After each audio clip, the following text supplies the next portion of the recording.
Les inquiétudes concernant une escalade potentielle du conflit en Ukraine augmentent. Due for a new video duong menunjukkan Rusia jang menggunakan sebuah paling powerful slide bomb 3.3 tonnes view kicokan Guy Gravesdani.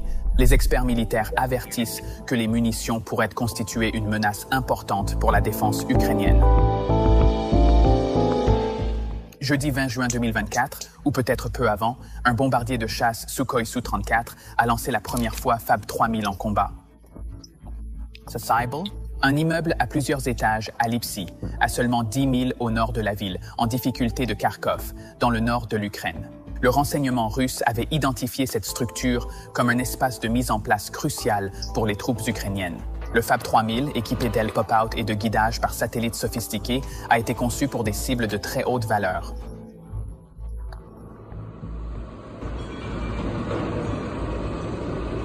Le lendemain, un autre Su-34 était monté dans le ciel portant une autre de ces bombes monstrueuses. Sa destination?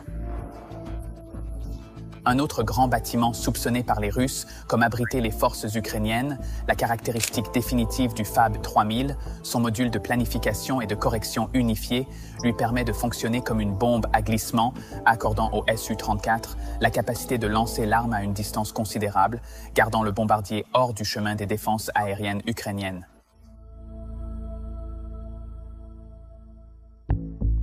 L'impact du Fab 3000 est indéniablement brutal. Sa détonation déclenche une balle de feu colossale qui englobe la zone environnante. Tusa fire la mutlak force de explosion robea quatat camoitu indirect path, walaupun en questo caso zona explosion primordialmente consistió di debris dari previous conflicts.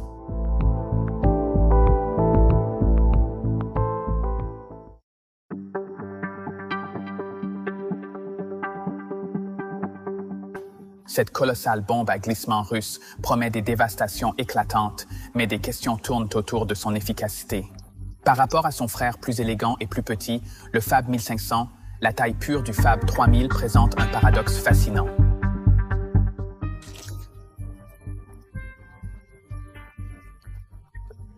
Même si sa charge utile promet des dévastations, son lourd cadre pourrait limiter considérablement sa portée. Les bombes à glissement typiques russes se vantent d'une portée respectable de 25 miles, mais le Fab 3000, avec sa construction encombrante, pourrait avoir du mal à atteindre le même type de distance. Imaginez un haltériste tentant une pirouette gracieuse. L'image ne s'adapte tout simplement pas tout à fait. Cependant, quand il s'agit de puissance destructive brute, le Fab 3000 peint une image différente. Les frappes récentes, bien que légèrement hors de la cible, montrent le potentiel terrifiant du Fab 3000. Selon un chasse-bombardier, une chaîne télégramique russe populaire, le Fab 3000 déclenche une explosion écrasante osseuse qui s'étend sur 200 mètres, propulsant des fragments mortels. Un esprit étourpant à 1200 mètres plus loin. Imaginez la scène, une seule bombe créant une zone de destruction de la taille de 2 terrains de football.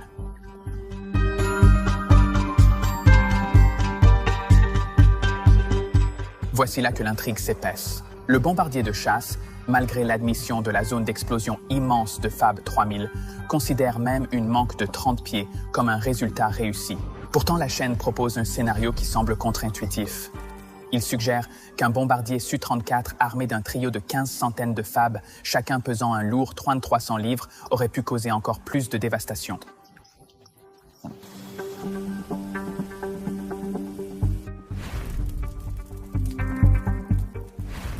Le facteur clé ici est la capacité de charge du Su-34. Cet avion ne peut gérer qu'un seul Fab 3000 à la fois. Bien qu'il puisse accueillir un 3 formidable de 15 centaines de Fab, les bombardiers de chasse soutiennent qu'une attaque à 3 volets avec des bombes plus petites serait beaucoup plus efficace en termes de frappe directe des cibles. Pensez-le comme lancer des fléchettes. 3 fléchettes bien placées sont susceptibles de toucher le yeux de taureau plus constamment qu'un seul massif.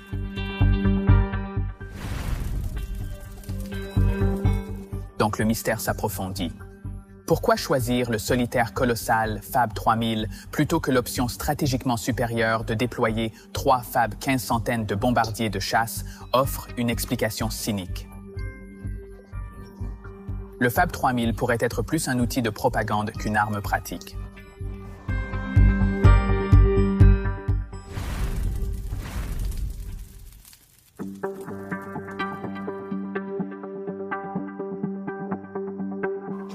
En mars 2024, le ministère russe de la Défense a accru la production de plusieurs munitions, dont le massif FAB 3000, avec les FAB 500 et 1500 existants.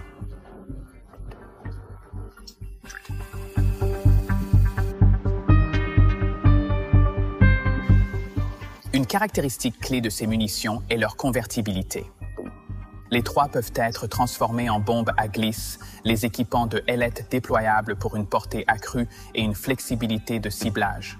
Cependant, le poids de cisaillement FAB 3000 a jeté une ombre. Intégrer ce géant avec les avions existants pourrait être difficile, nécessitant potentiellement des ajustements à l'arsenal aérien de la Russie. Le FAB 3000 est un titan parmi les bombes conventionnelles développées par l'Union soviétique et toujours en utilisation aujourd'hui. Ce géant pèse 3 tonnes et emballera une ogive contenant 1,4 tonnes de TNT. Cette charge explosive fait de la FAB 3000 une arme de puissance destructrice immense, capable d'infliger des dommages catastrophiques à sa cible et à ses environs.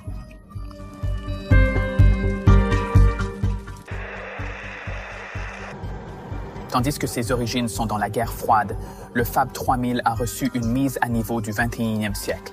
L'ajout du kit de planification modulaire universelle.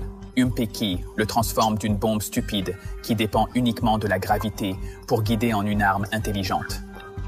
Ce kit sophistiqué intègre des systèmes de navigation GPS et inertiels avancés permettant au FAB 3000 de frapper des cibles avec précision. Cette précision améliorée minimise les dommages collatéraux et garantit que la force destructrice de la bombe est dirigée vers la cible prévue.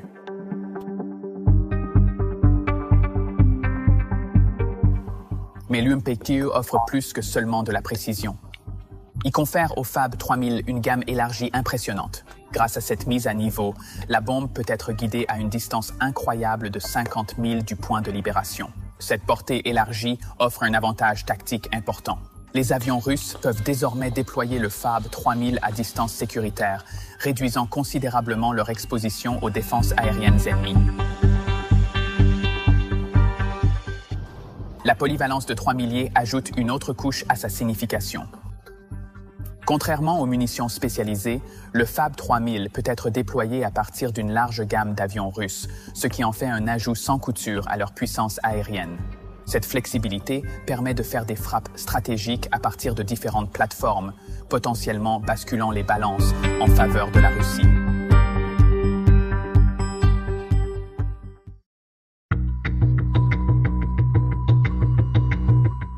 Le déploiement de la bombe FAB 3000 par la Russie en Ukraine est une grave escalade. Les analystes de l'Institut d'études de la guerre avertissent de son élevé potentiel de destruction, surtout si les forces ukrainiennes manquent de contre-mesures efficaces.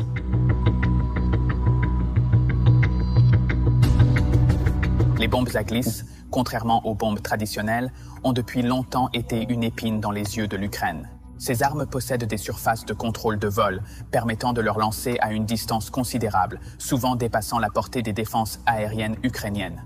Leur court temps de vol, leur signature radar minimale et leur trajectoire imprévisible les rendent incroyablement difficiles à intercepter. Une lueur d'espoir potentiel émerge. Les forces ukrainiennes prévoient de contrer cette menace avec des avions de chasse F-16, dont le premier devrait apparaître sur les lignes de front cet été. Mais l'espoir de l'Ukraine deviendra-t-il réalité? Partagez vos pensées dans le commentaire ci-dessous et merci d'avoir regardé.